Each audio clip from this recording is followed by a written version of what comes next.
me enviaba un link y yo entraba a través de él. Después me enteré que ya tenía el código y no lo había visto. Así que cuando se logró, finalmente logré ingresar, pero acá estoy nuevamente con ustedes para poder conversar un poco sobre un tema que me interesa mucho, que me gusta bastante en la vida, que es el acompañamiento del sufrimiento. Les cuento un poco por qué me llama la atención o me surge el deseo de trabajar sobre este tema. Cuando yo me vinculo principalmente a la logoterapia, el tema que más me acompañaba era el tema del sentido de la vida. El tema de la libertad y la responsabilidad fueron elementos que fueron importantes en su momento y que me hicieron interesarme en los planteamientos de Viktor Frankl. Cuando oí hablar por primera vez de Viktor Frankl, gracias a un gran amigo, que en ese momento yo trabajaba para él, era mi jefe, que era Efren Martínez, y poco a poco me fui vinculando y aprendiendo logoterapia y empecé a encontrar algunos componentes que eran muy claves en lo que me interesaba. El primero tenía que ver con el tema del sufrimiento. Y fue algo que me llamó y me impactó mucho la vida por varias circunstancias. Lo primero es que creo que soy una de esas personas que ha estado acompañado por la muerte desde muy niño. Cuando yo era muy niño, conviví con la muerte de una amiga. Una amiga, teníamos la misma edad, tendríamos 8 años aproximadamente, 7, 8 años. Sí, yo tenía como 8 años, 9 años, mentira. Y no lograba comprender mucho el tema de cómo alguien de mi misma edad podía morir. Como que tenía la creencia que era algo que sucedía para los adultos, para los grandes. Y no fue fácil, digamos, lidiar en ese momento, digamos, no fue fácil. Yo creo que para mis padres tampoco fue fácil lidiar con mis preguntas en el momento, porque generé muchas cuestiones, generé muchos interrogantes sobre la vida y sobre lo que realmente era vivir. Y durante todos esos años, después ya en la adolescencia, me tocó convivir con una época de bastante conflicto donde varios amigos se suicidaron, varios amigos murieron por sobredosis, una época que fue bastante complicada, tal vez que empieza a marcar y genera muchas más cuestiones con respecto a esto. Y poco a poco se me volvió como una constante. Tuve que despedir a muchísimos amigos, alcanzo a contar que se han muerto por diferentes situaciones entre cerca de 12 a 15 personas muy cercanas en amistades. Y eso no era fácil de comprender ni de lidiar, algunos por suicidios, lo que decía sobredosis, accidentes de tránsito, todas eran muertes, ninguna era, digamos, muerte por enfermedades, todas eran como muertes catastróficas en su momento que no esperábamos que llegaran, pero que simplemente sucedían y no lograba aprender cómo lidiar con ellas. Cuando conozco a logoterapia, empiezo a descubrir las posibilidades de poder aprender a lidiar con ellas de una manera diferente. Digamos que lo que aprendiera como de cierta manera a no hablar de eso, que era como lo que la gente me decía en particular, no hables de eso, quédate callado, no llores, es mejor seguir adelante, el tiempo lo arregla. Pero cuando descubro la logoterapia, empiezo a comprender que hay algo muy interesante en Frankel, como son los valores de actitud y cómo los valores de actitud te permiten descubrir sentido en el sufrimiento. Y de esa manera descubro, mirando hacia atrás, que en algunas situaciones sí había logrado generar eso que Frankel planteaba, el tema de darle una actitud frente al sufrimiento. Y de esa manera logré quitarme una idea que tenía, que arrastraba de mucho tiempo atrás, y era que el sufrimiento, por sí mismo el sufrimiento, traía como el sentido. El sentido estaba en el sufrimiento mismo. Y ahí empecé a darme cuenta que era la actitud frente al sufrimiento lo que permitía realmente descubrir el sentido. Ahí se me generó un cambio y una transformación importante en la forma en que me relacionaba con él y en lo que empecé a aprender. Por lo tanto, tenía la idea que tenía que buscar en el sufrimiento lo que sucedía.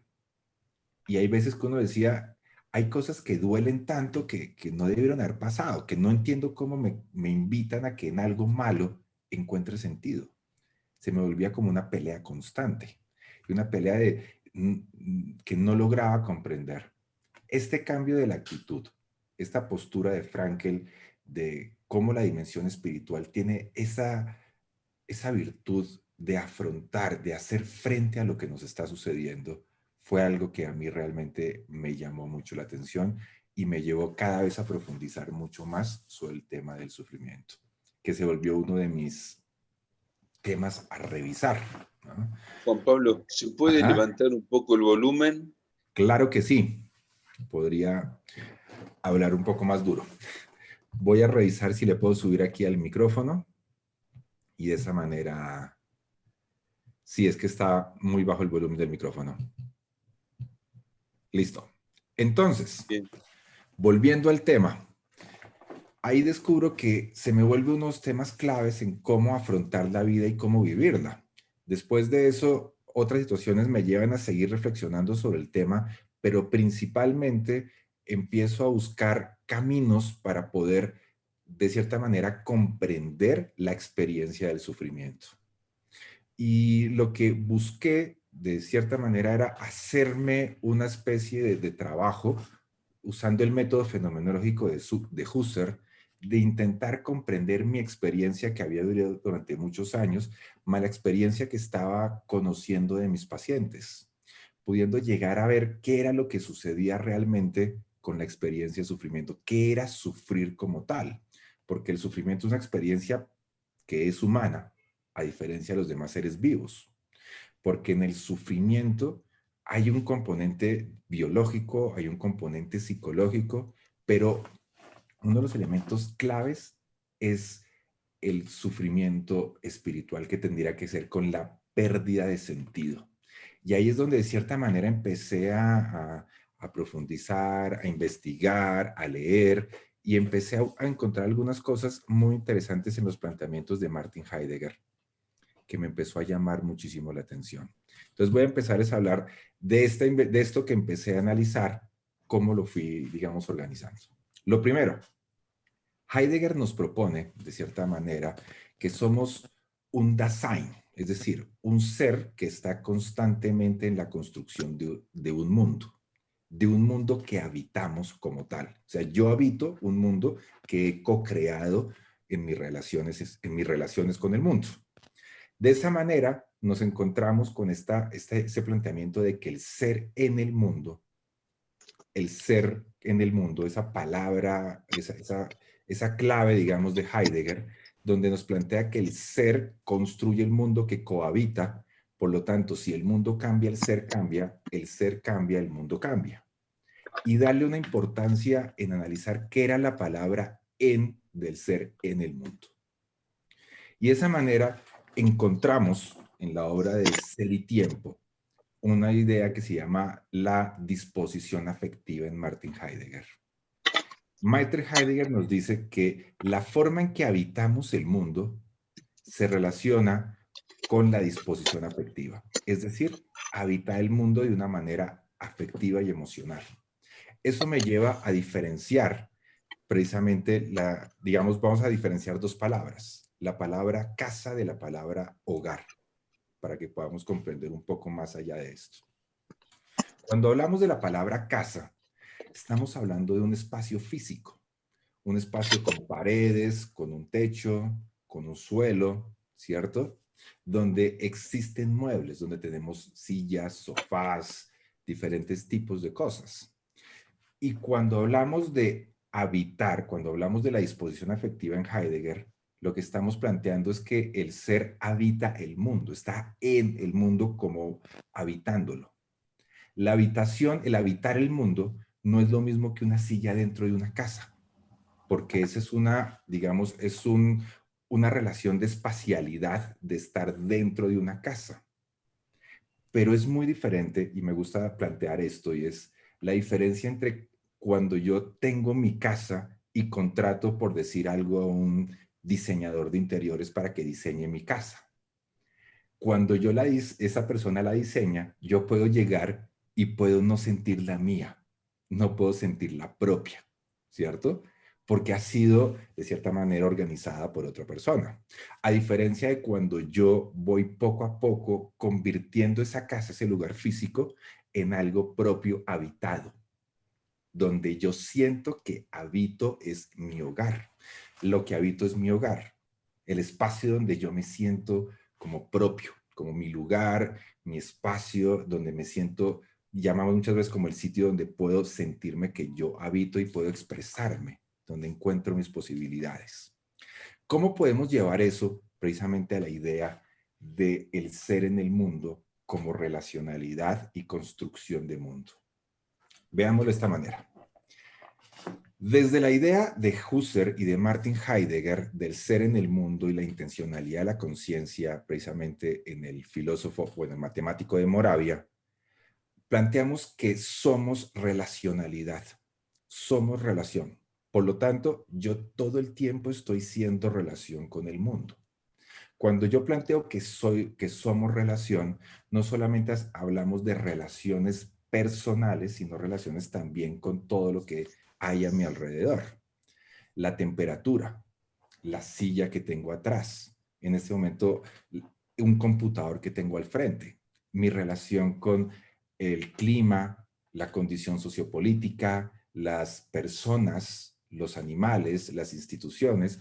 Cuando hablamos de relación, es relación con el mundo en general, no solamente relaciones con personas.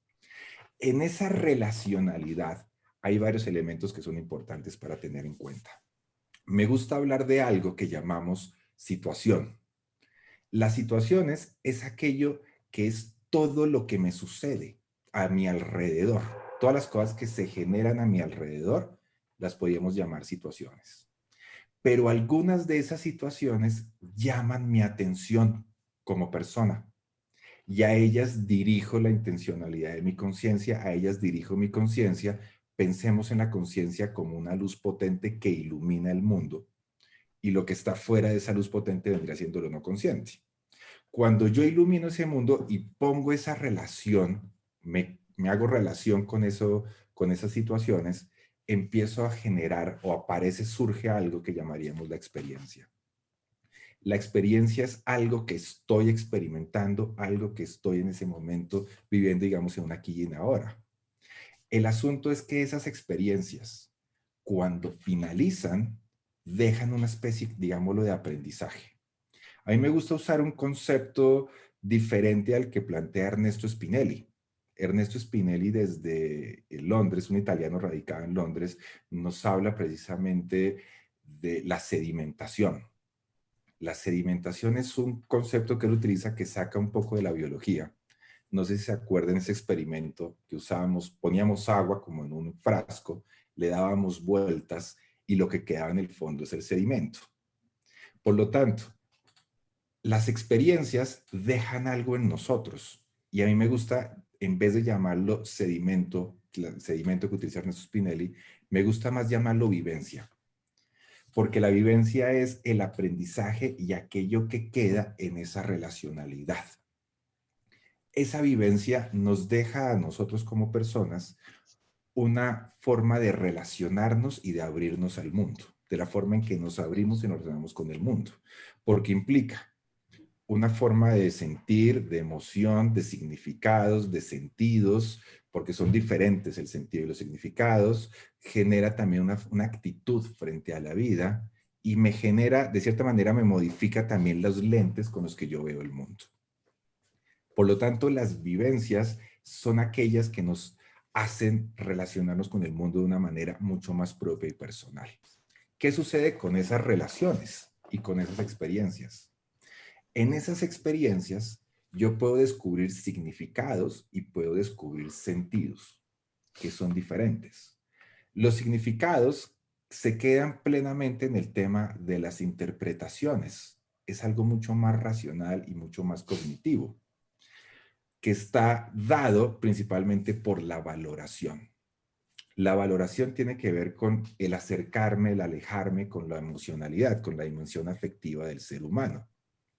Por lo tanto, los significados se convierten en valoraciones. Pero en esas valoraciones yo puedo quedarme en una simple valoración pero puede hacer una valoración de valores que es diferente. Cuando hablamos de una valoración de valores, hacemos referencia a la jerarquía de Max Scheler. Aquí estoy intentando hacer una vaina que varios amigos me dicen que soy demasiado desquiciado y loco por intentar hacerlo, y es, con unos amigos estamos trabajando en cómo relacionar un poco más Martin Heidegger y Scheler, en vista que son cosas completamente diferentes, pero estamos intentando encontrar elementos en común para poderlo hacer. Pero en esa relacionalidad que les decía, en ese descubrimiento de significados, de valoraciones, puedo descubrir valor, puedo valorar valores. Si los que no conozcan, les recomiendo que busquen la jerarquía de Max Scheler, que es muy interesante en sus planteamientos de descubrimiento de valores y de la ética. Porque la ética de Max Scheler es una discusión filosófica que nos invita a cómo relacionarnos y comportarnos en el mundo. Y mi moral es cómo yo me relaciono personalmente frente a esa ética. En esa jerarquía encontramos, al nivel más básico, los valores sensibles, que tienen que ver con el agrado y el desagrado. En el segundo nivel, los valores vitales, que tienen que ver con lo que necesitamos para la supervivencia, lo económico, la salud, la alimentación. Luego vienen en el siguiente nivel lo que llama Scheler los valores espirituales, los valores estéticos, que tienen que ver con el orden, la belleza, la armonía, los valores intelectuales con el aprendizaje y la transmisión de conocimiento, y los valores éticos, que tienen que ver con la mejora de la conducta humana. Finalmente, en la parte más alta de la pirámide vienen los valores sagrados, que podemos referenciarlos en si somos creyentes, en sumo bien Dios. Si no somos creyentes, nos podemos relacionar con lo veríamos más bien como la dignidad humana y la vida misma como tal. Por lo tanto, en esos significados, en esa valoración, puedo también valorar valores. Como experiencia, les digo, en una relación interpersonal, voy a poner el ejemplo de mi padre, que me parece más fácil hablarlo desde experiencias personales. En la relación con mi padre descubro, valoro valores. Mi padre era un académico, mi papá fue profesor durante casi toda su vida, y él tenía una eterna discusión entre mi papá y mi mamá que siempre me pareció muy extraña, y muchos años después la comprendí.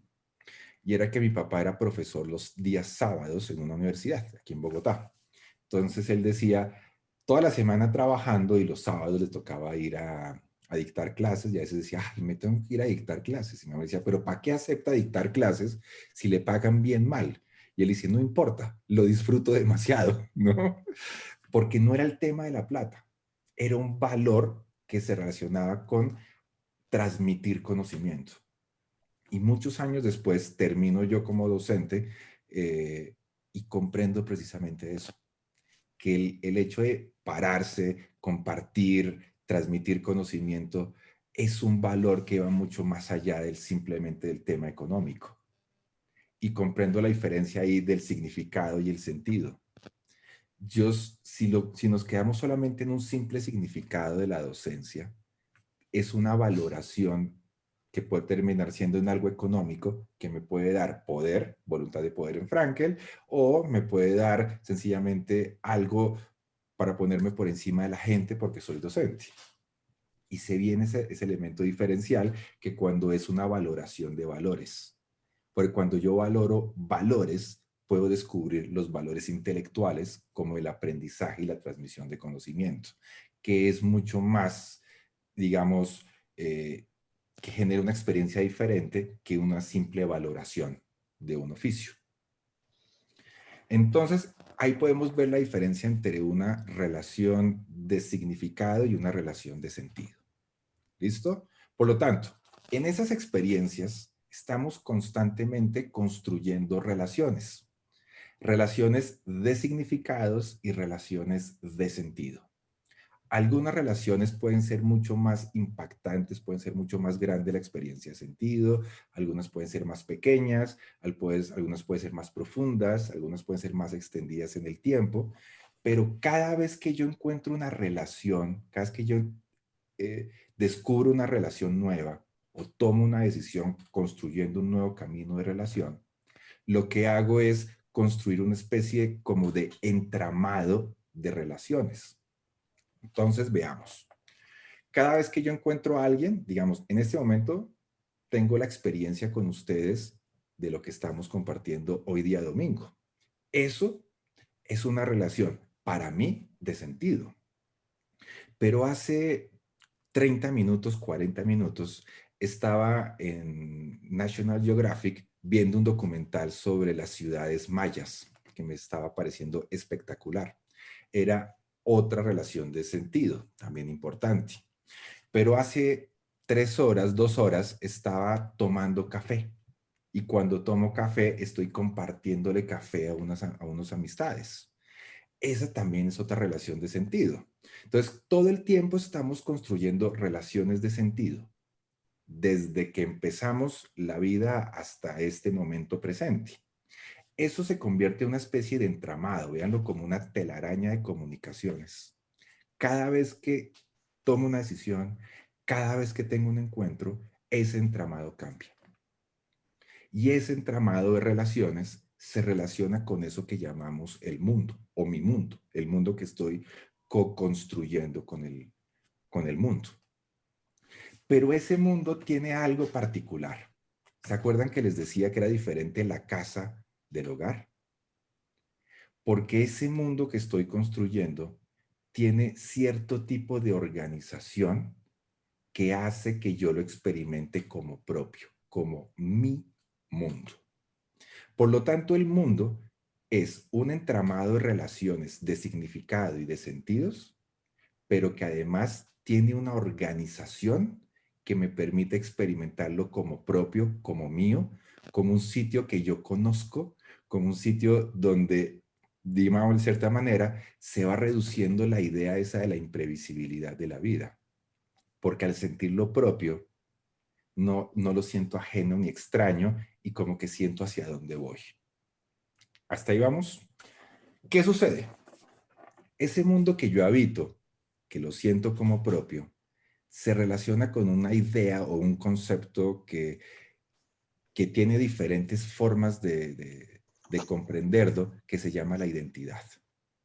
Mi mundo se relaciona con mi identidad.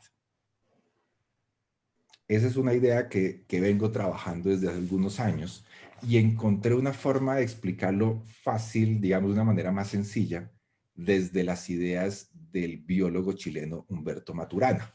No sé si lo conozcan, si no lo conocen, léanlo porque es una maravilla. Y él explica algo que me gusta mucho, que es con una mesa. Entonces, yo tengo una mesa, ¿cierto? Esa mesa, si le rompo un pedazo a la mesa sigue siendo mesa, ¿correcto? No hay ningún problema. Pero si yo agarro un hacha y rompo la mesa y la mesa se rompe y se cae, la mesa pierde, digamos, la función que cumple. Por lo tanto, cada vez que yo tengo una decisión o tengo un encuentro que cambia el entramado, no siento la experiencia de cambio en la forma, en la organización, de una manera tan impactante. Es como si le cortara un pedazo solamente a la mesa. Pero hay decisiones en la vida que generan un cambio en el mundo. Por decir algo, cuando yo termino una licenciatura y me convierto en psicólogo, ahí estoy cambiando la organización del mundo, ¿cierto? Pero es algo producido por mí. Pero ¿qué sucede cuando ese entramado y la organización cambia de una manera inesperada? Ya sea por un error mío o por algo que pasa en el mundo. En ese momento cambia completamente la organización del mundo. Y ese mundo que sentíamos que habitábamos, que era propio, que era mío, que era seguro, deja de existir. Empieza a desaparecer, empieza como a desvanecerse.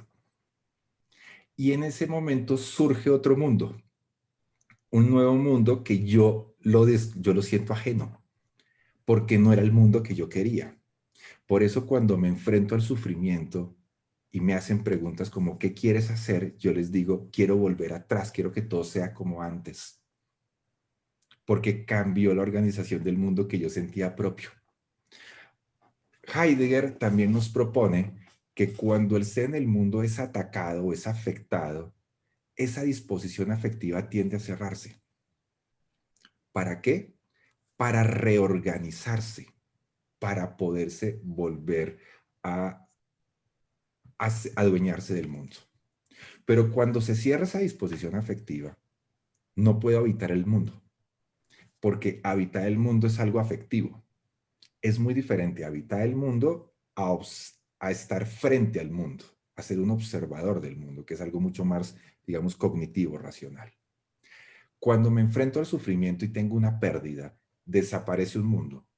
Estoy ante otro mundo, que la disposición afectiva está cerrada, el cual no voy a poder habitar porque está cerrada. Entonces, lo que necesito, lo que está pasando en ese momento es que estoy entre dos mundos. Entre ese mundo que ya no existe y ese nuevo mundo que no siento propio y que lo siento ajeno. Y además estoy cerrado. Para mí, esa es la forma de poder comprender la experiencia de sufrimiento. Estar entre dos mundos. Uno que añoro y que se va desvaneciendo, y uno nuevo que no siento propio y que como no puedo habitar porque estoy cerrado, lo veo nublado. Y mi trabajo como terapeuta, como psicoterapeuta, como acompañante ante el sufrimiento, es eso precisamente, en cómo puedo acompañar a la persona a que poco a poco se vaya abriendo nuevamente para poder empezar a ingresar al nuevo mundo para poderlo habitar. Cómo poder despedirse de lo anterior, cómo poder descubrir el sentido en el mundo anterior, todo ese entramado de relaciones de sentido que todavía existen, que siguen presentes y que están en el mundo nuevo, cómo poder ser claro sobre ellas, cómo poder reconocerlos y poderlos de cierta manera ver que siguen presentes. Las relaciones de sentido, acuérdense que son una valoración de un valor. Pero el valor, desde la teoría de Scheller o desde la teoría de los bienes y valores, los valores son de cierta manera etéreos y Estoy en la reunión. Ya entré, ya entré. tienen que estar depositados. Un micrófono abierto. Sí, tienen que estar depositados en un bien depositario de valores. Por decir algo, una relación de personas, una amistad, una relación de pareja, una profesión, una amistad, noviazgo, algo. Cuando se pierde precisamente el bien depositario de valores, que puede ser un papá, un hijo, una pareja, un trabajo, por poner ejemplos, lo que se pierde es el bien, pero la persona no lo reconoce todavía. El valor sigue presente. Los valores, digamos, intelectuales siguen presentes. Mi padre murió hace 11 años. Pero cada vez que yo estoy dando una clase, cada vez que estoy pudiendo ser profesor y puedo tenerlo presente, él está presente conmigo en ese momento. Por lo tanto, pierdo el bien depositario, pero el valor perdura, sobre todo cuando logro abrir para que efectivamente pueda captar el valor y darme cuenta que puede ser encarnado en otro bien depositario. Y si no, el recuerdo también es una forma de encarnar el valor que hoy ya no está presente. De esa manera, Elizabeth Lucas nos dice, en la tristeza pervive el amor. De cierta manera quiere decir que los valores que se relacionan con lo afectivo, en la tristeza puedo comprender que esa persona sigue presente porque la amo. Y el amor hace que siga habitando en mí y esté presente. Por lo tanto, el trabajo en acompañamiento del sufrimiento se relaciona con eso. ¿Cómo ayudar a que la persona pueda nuevamente abrirse para nuevamente captar las relaciones de sentido y de significados y poder, a través de los valores de actitud, encontrar un nuevo sentido en el sufrimiento? De cierta manera es la propuesta que estoy terminando de elaborar, que espero que muy pronto salga en un libro, en un nuevo libro que voy a publicar y que espero que les pueda ayudar a todos ustedes y que les haya interesado un poco este planteamiento. Así que muchas gracias. Bien, bien, Juan Pablo. Nos has presentado varios autores muy ricos y profundos. Heidegger, Max Scheler, bueno, hablaste también de Maturana. Pienso que es un tema que nos toca a muchos. Ahí, especialmente hacia el final, bueno, hay preguntas que después dejamos el espacio para los que quieran formular algún comentario, pero ya desde el comienzo, cuando empezaste hablando del sufrimiento, me venía a la mente el tema del dolor, ¿no? La distinción entre el sufrimiento y el dolor. Planteaste que el sufrimiento trae por sí mismo el sentido. Es difícil plantear eso. Es difícil comprenderlo. Que el sufrimiento trae por sí mismo el sentido. Y esto último Roberto, que marcabas, sí. Roberto, no sé si no fui muy claro, pero no digo que en el sufrimiento mismo está el sentido, sino en la actitud frente al sufrimiento. Claro, esa es la distinción que si no sería masoquismo, ¿verdad? Sí, exactamente. Por eso vale la aclaración. Y bueno, en esta actitud, y hacia el final vos planteabas la experiencia de entre estos dos mundos, y pienso que ¿a quién no le pasó? Entre estos dos mundos, uno que añoro aquello que ya fue y otro que aún no he habitado. Pienso que esta experiencia nos ha atravesado a casi todos, ya sea por la pérdida de un familiar, por la pérdida de una actividad laboral, una situación económica, que tampoco es fácil. Y uno a veces queda ahí, ¿verdad? Como un balanceándose entre aquello que añora, ¿no? Y aquello que aún no ha logrado habitar. ¿Cómo cerrar una puerta para terminar de abrir la otra? Y me impactó esto que dijiste, que el bien, se pierde el bien, pero el valor perdura, relacionándolo con aquellos que hemos tenido algunas pérdidas. Vos nombraste, hacías referencia a tu padre. En mi caso personal perdí 10 familiares en un año, hace 2 o 3 años. Por eso me resultó fuerte esto de esta experiencia entre los dos mundos. Creo que me costó 2 o 3 años estar balanceándome entre aquello que no está más y aquello que aún no terminó de llegar. Pero bueno,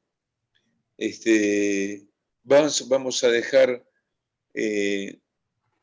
a los asistentes que puedan realizar sus comentarios o sus preguntas. Las mías serían muchas, pero son más bien personales y para una terapia individual, me parece. Porque Cuando quieras conversamos, porque si sabía que tocabas este tema, cambiábamos el tema. 10 familiares en un año fue mucho. Se cerraron muchas puertas y todavía se abrieron algunas poquitas. Pero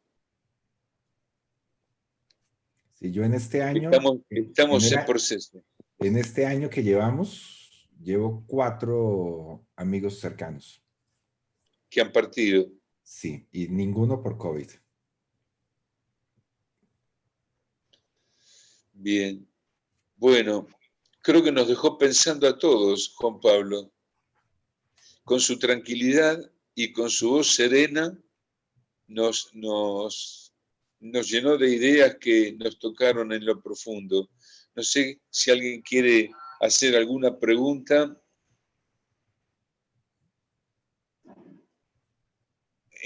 Así le habilito el micrófono. Si quieren levantar la mano, ya que lo tenemos, lo vamos a aprovechar. Bueno. ¿Quién habla? Teresita Jiménez. Teresita, te escuchamos. Bueno, para mí el tema que ha tocado hoy es sumamente interesante, ya que hace más de 30 años integro Renacer y ayudo al doliente. O sea que cada clase de ustedes para mí me es increíble. Juan Pablo ya lo he escuchado en varias oportunidades y tomo cada palabra suya y me sirve increíblemente. Yo vivo en la logoterapia. Cada paso que doy, contigo también he estado en La Matanza con Paco Bretones y he hecho de la logoterapia mi manera de vida. Quiero agradecerle especialmente a Juan Pablo porque cada palabra suya me sirve para servir. Solo eso. Muchas gracias, Gracias, Teresita. Teresita. Adriana, habilitamos el micrófono. A ver, Adriana. Sí, pues mira, Juan Pablo, todo lo que nos platicas es tan interesante, nos mete a este mundo y sobre todo ahorita en la pandemia, tantas pérdidas que hemos tenido, ¿no? Yo creo que el ser doliente está vivo y presente en cada momento.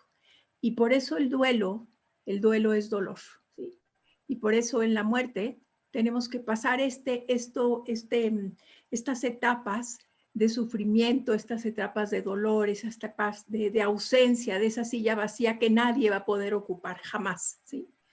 Yo cuando pierde alguien un hijo y dice, bueno, va a llegar la aceptación, yo creo que la pérdida de un hijo nunca llegas a la aceptación, ¿no? Yo creo que, pero sí vamos transitando por la vida el duelo nos ayuda a ir fortificando y a ver a aquellos que estuvieron en nuestra vida a pasar a ser dentro de nuestra vida una esencia. Entonces, pues, transitar el duelo es muy importante para transitar este sufrimiento. Es lo que gracias, quería Adriana. compartir. Yo quisiera agregar una cosa con respecto al término de la aceptación. Esa es una de esas palabras que a veces los psicólogos decimos todo el tiempo, como tienes que aceptar, es que no has aceptado, y a veces se vuelve una palabra que uno no sabe ni siquiera qué es aceptar. La aceptación implica, para mí, desde la logoterapia, una voluntad, una libertad, abrirme a sentir la experiencia, a no pelear con ella. Me acuerdo una frase, una conversación que tuve una vez con mi mamá. Mi papá llevaba unos 4 años de haber muerto más o menos. Y yo llegué a la casa, ella estaba muy triste y ella me empezó a contar que estaba muy triste por mi papá. Y me hizo una pregunta que me revolcó completamente el alma. Y me dijo, mijo, ¿cuándo me va a dejar de doler esto? Y mis hermanos y mi familia por lo general decían, ya va a dejar de doler. O sea, la gente como que cree que la aceptación es que deje de doler, que hacer duelo es que deje de doler. Y yo me llené de todo el valor para decirle lo que realmente yo sentía porque me costó decírselo, y es nunca, mamá. Ella me miró así, ¿cómo así que nunca? Que sí, acuérdate que el día que lo enterramos, ustedes estaban cumpliendo 50 años de matrimonio. Por lo tanto, 50 años de matrimonio no se borran en 3 años. Cuando tú estás triste por él porque te hace falta, es una forma de tenerlo presente y decirle, te amo, te extraño y estás conmigo. Me quedó mirando y me dijo, no lo había pensado nunca de esa manera. Me gusta más pensarlo así. Y la aceptación es eso, abrirnos libremente a experimentar aquello que no queremos sentir, aquello que nos puede despertar algo que tal vez no queramos sentir. La aceptación no es una meta, sino más bien es el medio para poder trabajar con el sufrimiento humano. Por ejemplo, a mí no me gusta que la meta sea la aceptación, sino el camino para trabajar el sufrimiento humano, es lo que propongo. Juan Pablo, vos comentaste que tu madre usó la palabra dolor. ¿Cuándo me va a dejar de doler? Y estábamos hablando de sufrimiento. ¿Cuál es la distinción que vos marcás entre ambos términos, entre dolor y sufrimiento? Yo, digamos que no tengo como no he investigado mucho como en las diferencias, me he quedado con algo muy sencillo, y es que yo creo que el dolor implica más algo más fisiológico, algo más físico, mientras que el sufrimiento está más anclado en el sufrimiento de la pérdida de sentido, de la pérdida de valores, la pérdida del mundo. Yo creo que está más relacionado con esa es como la gran diferencia, creo yo. Sí, yo también lo entendía el sufrimiento un padecimiento sin sentido que enferma. Me quedó esa idea. El sufrimiento un padecimiento sin sentido que puede enfermar. Y el dolor es aquello, como vos decías, que puede perdurar, pero que no tiene esta potencialidad de enfermar. Uno puede continuar viviendo, afrontándolo, encontrándole sentido, ¿verdad? Según la actitud que ponga ante la situación dolorosa. Claro. Pero el dolor creo que no enferma, el sufrimiento sí. La triada trágica es eso, ahí preguntaron, la triada trágica es sufrimiento, culpa y muerte. Sufrimiento, culpa y muerte. Estamos hablando de los valores planteados por Víctor Frank, los de creación, los de vivencia, y vos nombrabas los valores de actitud, sufrimiento, culpa y muerte. Bueno, ¿alguien más que quiera hacer Está algún Marco comentario? levantando la mano hace rato. A ver, ¿quién es? Yo soy José Ángel. Luis. Diego. José Luis vino de Valencia. José Luis. Perdón, José Luis, no te había visto. Como son dos pantallas, te escuchamos, José Luis. Bueno, quiero felicitaros, es la primera vez que participo. No sé si se conocen. José Luis, ¿conocías a Juan Pablo? Bueno, por supuesto de referencia, pero aún no habíamos coincidido o apenas, ¿no? Creo que somos amigos por Eliana. Sí, efectivamente. Yo estoy acá en Valencia, el presidente de la Asociación Víctor Frankl, que confiamos que en un año y medio podamos invitaros a todos aquí al Congreso Mundial, que se tenía que haber celebrado en septiembre, pero bueno, eso llegará. Es un sufrimiento también, ¿no? Una pérdida del mundo que teníamos diseñado y el mundo que no nos gusta, que es toda una experiencia. Bueno, me estás haciendo pensar muchísimo porque yo también estoy trabajando mucho el tema del sufrimiento y algún día espero compartirlo. Y desde luego la distinción entre significado y sentido es esencial. Yo de alguna manera los mezclaba y te lo agradezco muchísimo. Me va a hacer reflexionar mucho. Y hay una cosa que habéis dejado caer y quiero dejarla ahí también para la reflexión y a ver tu opinión, ¿no? Es claro, estamos hablando de este sufrimiento inevitable que no podemos cambiar, que está ahí. Y uno tiene a veces la sensación, que has dicho Roberto hace un momento, de esa sensación de sufrimiento sin sentido, ¿no? Y yo, bueno, mi esfuerzo y mi trabajo es decir, vamos a ver, igual que el dolor siempre tiene un sentido, porque un dolor físico te está avisando de algo, ¿no? Que te obliga a cambiar. Yo, un poco mi teoría y en lo que estoy trabajando es que el sufrimiento en todas sus dimensiones también tiene un motivo y es que nos obliga a cambiar. Mientras no cambiemos algo, seguirá el sufrimiento y entonces nos enferma, ¿no? No sé, ¿esta interpretación te parece adecuada o puedes ampliarla? Mira, con lo que estás diciendo me hace referencia a mi filósofo favorito, que es Nietzsche. Porque Nietzsche, de cierta manera, lo que propone es que cuando el ser humano se queda quieto, llega el sufrimiento para acordarse de moverlo. Yo creo que eso es importantísimo. El sufrimiento cada vez que llega es una invitación a movernos. Se escucha bajo, Juan Pablo. Completamente de acuerdo. Perdón. Es decir, Nietzsche nos plantea que el ser humano, cuando se queda quieto, el sufrimiento llega a moverlo. Por lo tanto, yo sí creo que todo sufrimiento se puede descubrir sentido. Me gusta una distinción entre, está el sufrimiento inevitable, pero hay una distinción que a veces suena un poco difícil y es el sufrimiento necesario y el sufrimiento innecesario. Digamos, yo estoy consumiendo drogas y sufro. Dejo de consumir drogas y sufro. Entonces, ¿cuál es el sentido necesario y cuál es el innecesario? Y ahí viene el tema. Cuando hacemos psicoterapia, cuando yo he hecho psicoterapia como paciente, eso duele y es doloroso. Cualquier cambio invita al dolor, pero es un sufrimiento necesario porque nos invita al descubrimiento del sentido. Yo creo que ahí es precisamente donde radica la diferencia, que hay un sufrimiento necesario y un sufrimiento innecesario. ¿Cómo ayudar a la persona a descubrir cuál es cuál? Y espero que nos veamos pronto en Valencia, porque en el 2015 estuve allá en un evento. Juan Pablo, José Luis está al frente de la asociación que fundara Sebastián Tabernero. con quien Muy compartimos cercano. en el 2012. Sebastián lo conocí en el 2012 con En Roberto el en Viena 2012 en Viena. y me invitó en el 2015 a un evento en Valencia, precisamente, que estuve allá. Acá Jefferson hace una pregunta, no sé si la quiere formular personalmente.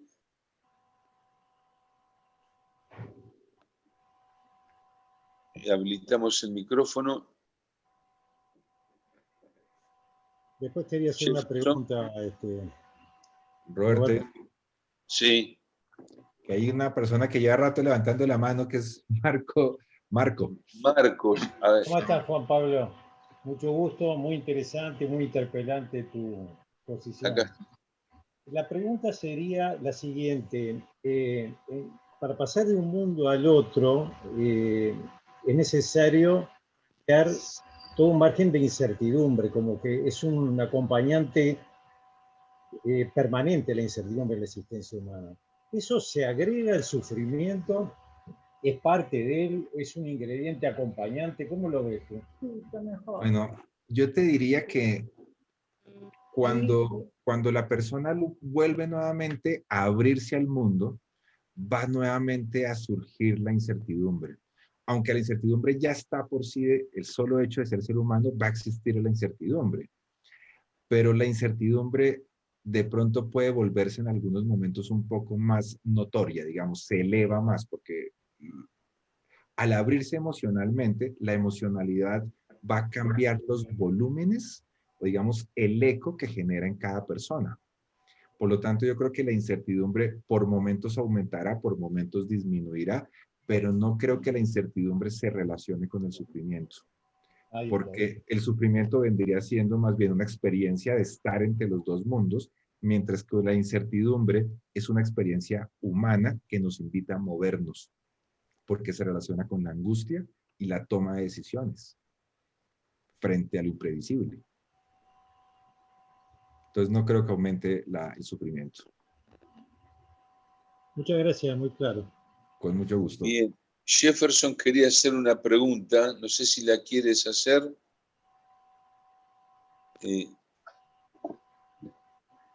A ver si activamos el micrófono. Bueno, no logro.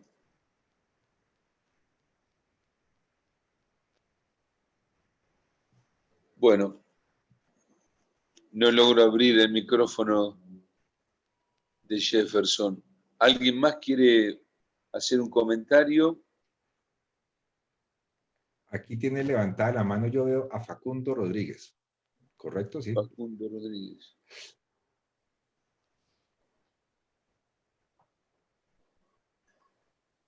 Hola, Juan Jefferson dice que no Pablo. puede hablar. Ahí está. Hola, Juan Pablo. Bien. Hola, Facundo. ¿Qué tal? Un placer, la verdad que fue una caricia al alma, a mi alma poder escucharte y tener la diferencia. Yo perdí a mamá el 30 de enero de este año y, y me está acompañando Teresita en este proceso de duelo, de dolor, de sufrimiento.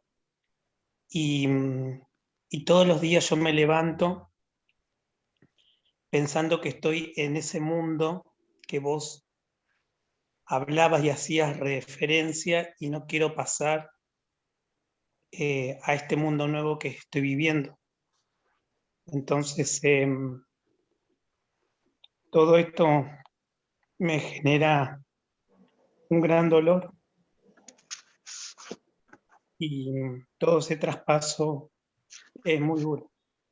Así que yo te agradezco porque me hiciste ver una diferencia. Facundo, muchas gracias por tus palabras y espero que te Gracias. pueda servir para algo, porque sé lo doloroso que es perder digamos, el caso cuando yo perdí a mi padre y espero que con Teresita puedan trabajar adelante y dar ese paso de buscar respuestas a empezar a dar respuestas. Yo creo que es importante en la logoterapia. Cuando perdemos seres queridos, sucede muchas veces eso. buscamos, preguntamos al mundo esperando respuestas, pero la logoterapia es al revés. El mundo nos pregunta y nosotros respondemos. Y espero que pronto puedas encontrar esas respuestas que te permitan vivir como quisieras hacerlo. Gracias. Pensar, Juan Pablo, que nos enseñaron que la filosofía era el arte de preguntar. Viene la logoterapia y dice, y ahora se trata del arte de responder. Se invirtió la actitud que debemos tener ante la vida. Bueno, ¿alguien más que quiera hacer algún comentario? Sí, yo. Primeramente, saludar a Juan Pablo. Sí, Juan Pablo, comparto totalmente contigo todo lo que has dicho. Yo perdí a mi esposa siendo joven, 20 y tantos años. Perdí a mis padres hace 22 años y perdí hasta una hija, no hace ni 15 años. Tú has dicho una verdad. Cuando uno deja de pelear, cuando uno suelta, cuando uno ya no tiene más que estar derramándose, es cuando encuentras esa libertad. Y esa libertad te va a llevar a tener un sentido. Y ahí es donde tú te encuentras y comienzas a caminar diferente. Y es lo que tú enfocaste entrando en esos dos mundos. Igual como a Facundo, que recién ha perdido su mamá, es un tiempo. Todo es un tiempo. Pero ese tiempo depende de la actitud que tú tomes. Es la actitud que hoy tú decidas tener. Nadie lo va a hacer por ti. Solamente eres tú el que decides. Yo, por la experiencia que he pasado, esta semana he perdido a 3 diferentes personas, entre familia y amigos, y estamos acompañando en ese dolor. Y ya por la experiencia te puedo decir, no es fácil, pero solamente es orar, esperar, dejar y todo llega. Un abrazo, Juan Pablo. Muchas gracias, Jaime, por tus palabras. Esta pregunta va para Juan Pablo y para todos. Juan Pablo, vinculaste el tema del día de hoy, particularmente unido con la partida y ausencia de seres queridos, pero la situación a nivel mundial también implica un mundo que debemos dejar atrás y una realidad nueva en la cual entrar y habitar. O sea, no solamente hay un duelo sobre las personas que partieron, sino que también estamos atravesando existencialmente un duelo de la vida que teníamos. Teníamos un modo de vivir, inclusive muchos perdieron su actividad laboral, su situación económica, la salud, la vida social que venían llevando, y estamos ante la necesidad de entrar a este nuevo mundo. Pienso que este sería también otro duelo, despedir el mundo que hasta ahora veníamos teniendo y viviendo, y abrirnos a uno nuevo que ni siquiera sabemos cuándo comenzará, cuándo llegará y cuánto durará. Creo que Marcos hablaba de la situación de incertidumbre. Creo que estamos navegando en esta incertidumbre. Lo anterior ya no está. La situación aún no se resolvió. Estamos atravesando una situación de incertidumbre de la cual nos vamos protegiendo de distintas maneras, que la vacuna, que el barbijo, que el quédate en casa, que no a las reuniones sociales, no a determinadas actividades, y pienso que también esta es una experiencia entre dos mundos o modos de vida. No sé si estás de acuerdo. Y una cosa, Roberto, con respecto a lo que dices, a mí no me gusta, digamos, primero voy a arrancar con lo que no me gusta, no me gusta el famoso concepto de la nueva normalidad. Me parece que todavía estamos bastante crudos para hablar de una nueva normalidad. Me gusta hablar más bien de un concepto que denomino nueva relacionalidad. ¿Eso qué quiere decir? Que estamos empezando a aprender a generar y a configurar nuevas formas de relacionarnos con las personas y con el mundo. Y eso es un reto y es un tema completamente que nos invita a aceptar la incertidumbre, porque la nueva normalidad da como ya unos parámetros establecidos. La normalidad es algo que tiene que ver con, esa es la forma de hacerlo, como una imposición, mientras que la nueva relacionalidad nos va a llevar a aprender nuevas formas de relacionarnos que seguramente serán el mundo que estaremos empezando a construir y que todavía falta tiempo para que podamos hablar de algo más en común, yo creo. Es que esa nueva normalidad no llegó ni se vislumbra por ahora. No. O sea, justamente pienso que estamos en el medio, esta situación en el entre, como decía Martin Buber, estamos en el entre ese mundo que dejó de ser, ¿verdad? Y el otro que aún no llegó. Bueno, algunos le han puesto el término nueva normalidad, pero no hay ninguna nueva normalidad, todavía no sabemos cómo va a cerrar todo esto, cómo va a terminar y el costo que va a llevar, ¿no? Pero digo, también acá hay una cuestión de la actitud que tengo en dejar atrás un modo de vivir y emprender otro nuevo modo de vivir. No solamente el tema de la muerte y de la enfermedad o de las tragedias, sino la vida en general. Nos plantea este interrogante. Bueno, ¿alguien quiere sumar algo, comentar algo, preguntar algo? Hoy los noto pensativos. Creo que hoy los noto pensativos, un poco ensimismados. Por lo menos en Bogotá es un domingo muy lluvioso y eso lo pone a uno en a otra velocidad, a otro ritmo. Verónica Gómez. Hola. Verónica, te escuchamos. Roberto, yo le quería hacer una consulta a Juan Pablo. Bueno, yo sigo a mi astral y no sé si vos estuviste hablando con ella acerca de los cambios, de cómo adaptarnos a los cambios, ¿no?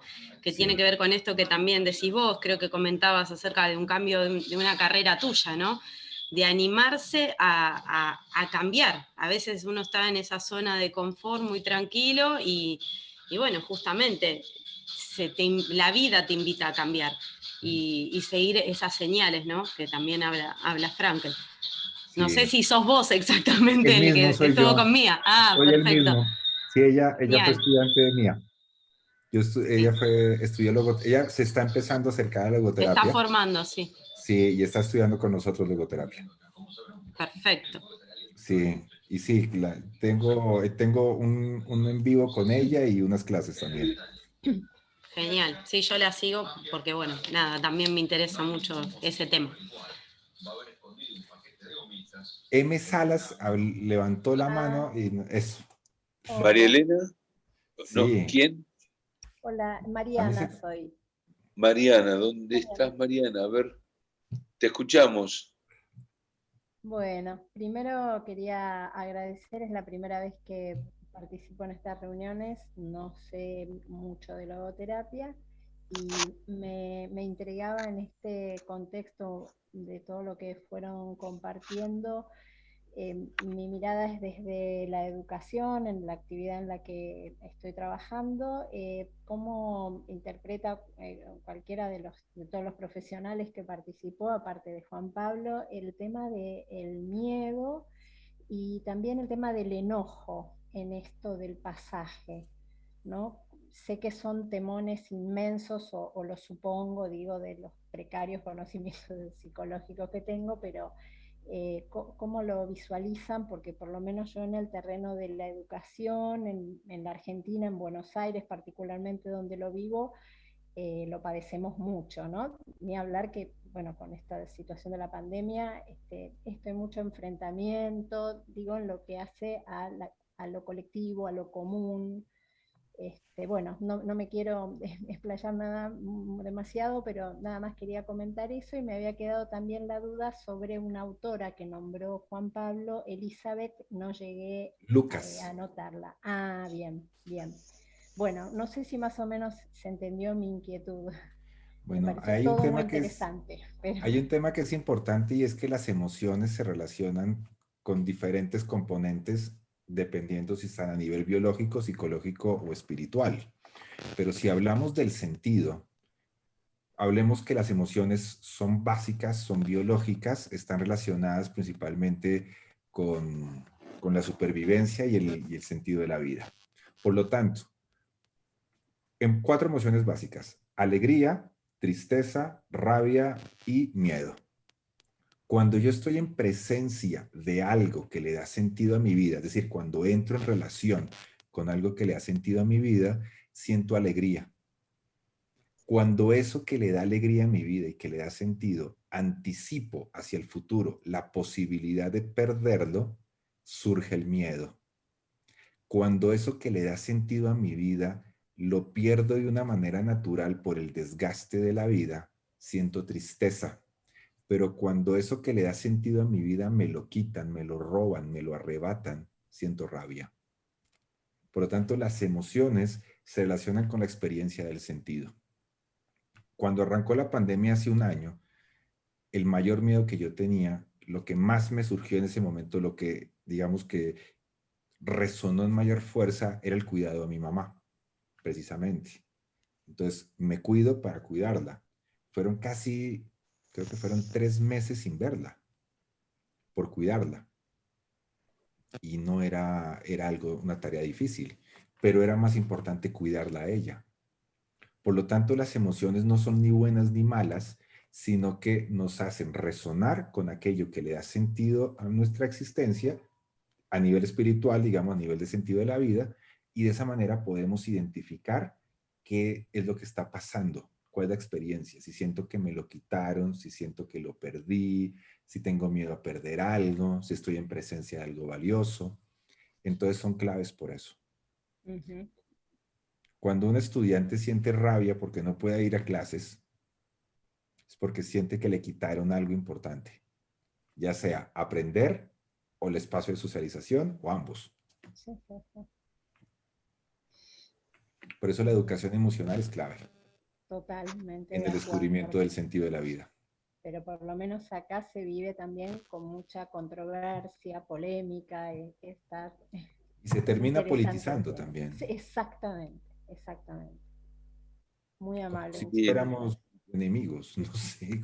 Todos estamos intentando movernos de alguna manera y se vuelven unas rivalidades que... Uh-huh. Pero bueno, ya es otro Ahí tema. veo dos manos más. Teresita y Facundo levantaron nuevamente la mano, ¿o quedó de antes? ¿O Jessica? Quedó de antes. Quedó de antes. No, la mía no, la mía la levanté ahora. Un poco okay. para hablar sobre la pandemia, que a veces ante la muerte de un ser querido, es la muerte de un ser querido. Mi familia ha sido devastada, bueno, por múltiples pérdidas. La peor de todas, bueno, fue la muerte de mi hijo, ¿sí? Pero después de todo eso, hoy no hay opción, porque esto es global, esto es en el mundo entero. Entonces tenemos que pararnos nosotros frente a lo que está pasando para saber qué hacer con nuestra vida. Somos nosotros que tenemos que ver ante la incertidumbre de lo que está a pasar, cuidarnos y saber que viene un mundo nuevo y que también nosotros los estamos construyendo, ese mundo nuevo, que tal vez es el milagro de un mejor mundo, pero está en nosotros. Primero, no destruirnos, porque esto está. No hay opción, está en el mundo. Entonces poner la parte positiva, poner la parte positiva nuestra, buscar siempre lo bueno, no esperar lo malo. Si llega lo malo, llegará, pero mientras tanto disfrutamos la vida. Esa es la posición mía frente a la pandemia y con mis muchos años. Yo tengo 78 años y muchas ganas de vivir hasta los 103 por lo menos. Así que creo que a veces es un poco de egoísmo de cada uno, de pensar qué va a pasar con uno. Tenemos que pensar qué va a pasar con el mundo. Esto es global, es en el mundo. Y tenemos que cuidarnos, cuidar al otro y mirar con una visión buena, con una mirada buena, esperando lo bueno. Si llega lo malo, bueno, llegará. Eso es todo lo que quería aportar. Gracias, Teresita. Jessica, ¿querías comentar algo? Sí, gracias, Roberto. Muchas gracias por la invitación.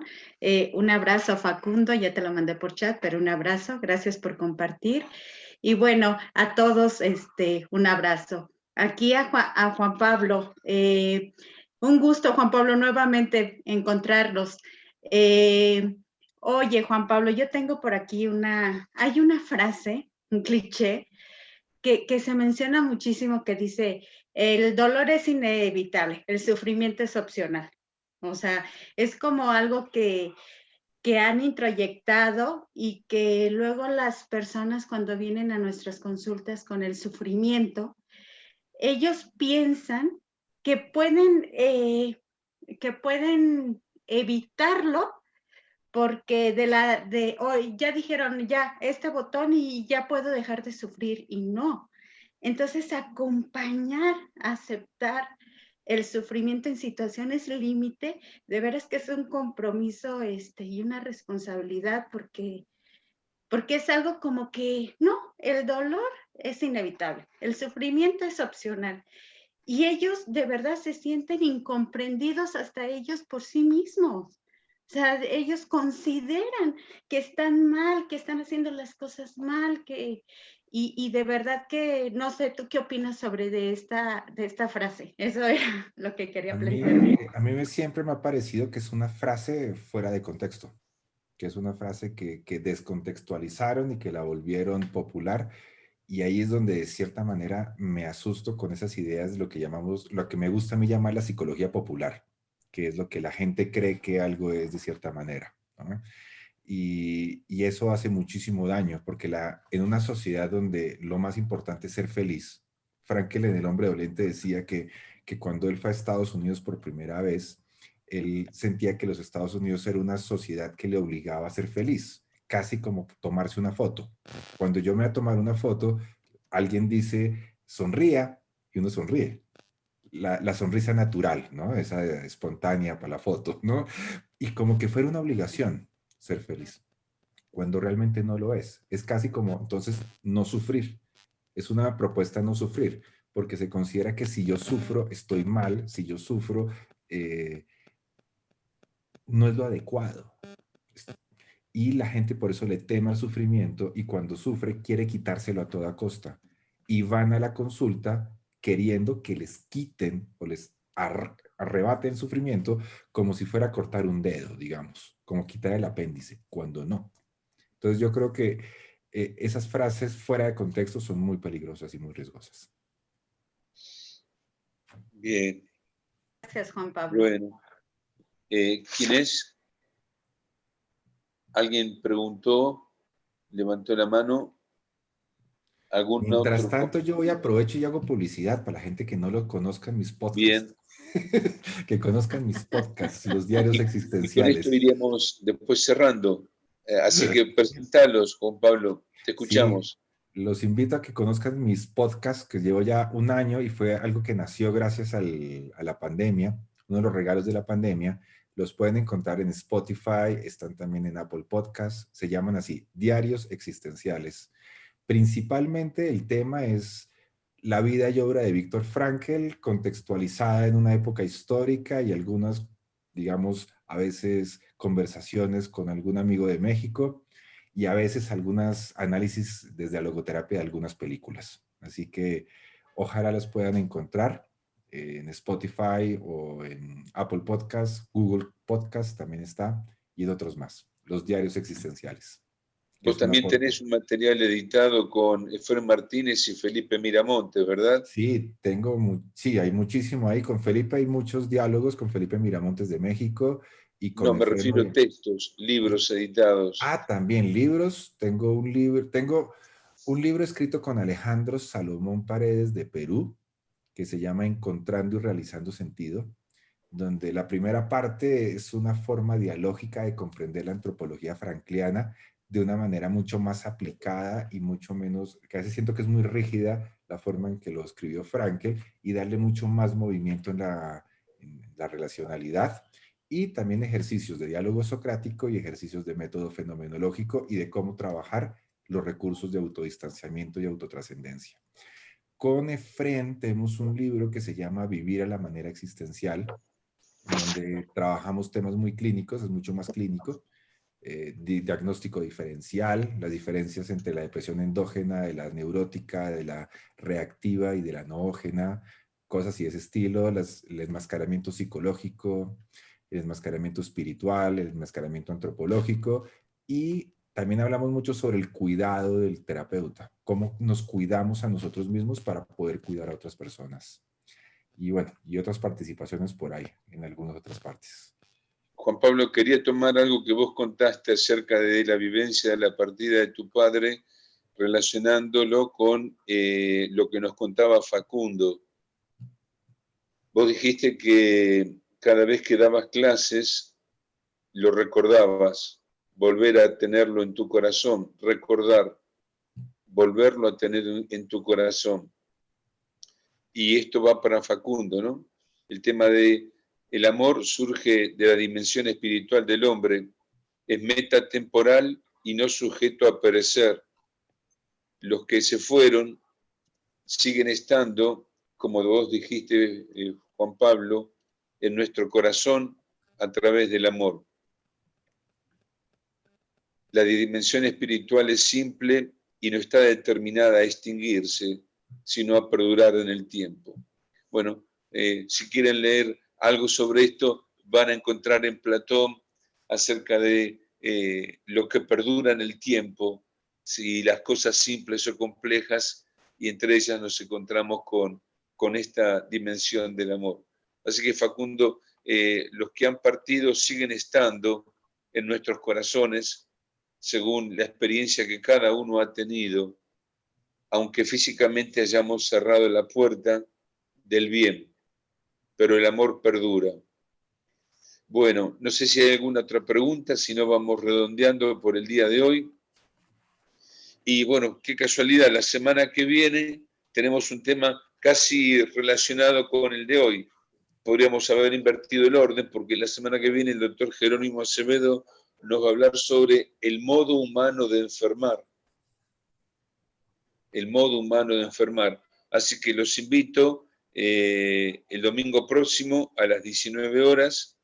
Les agradezco a todos la asistencia en el día de hoy, y en particular a vos, Juan Pablo, fue una exquisitez escucharte desarrollar el tema con la altura y la profundidad con que lo hiciste. Realmente yo dije que eran encuentros, pero fue más que una clase. Los que son docentes y logoterapeutas podrán medir la profundidad y la altura con la cual desarrollaste el tema. En un lenguaje claro para todos, pero con rigurosidad científica y filosófica. Así que gracias por estar, gracias por tu generosidad, y bueno, te apreciamos mucho desde Argentina, como siempre. Bueno, a todos una buena semana, que terminen bien el domingo, que Dios los bendiga, y los espero el domingo próximo.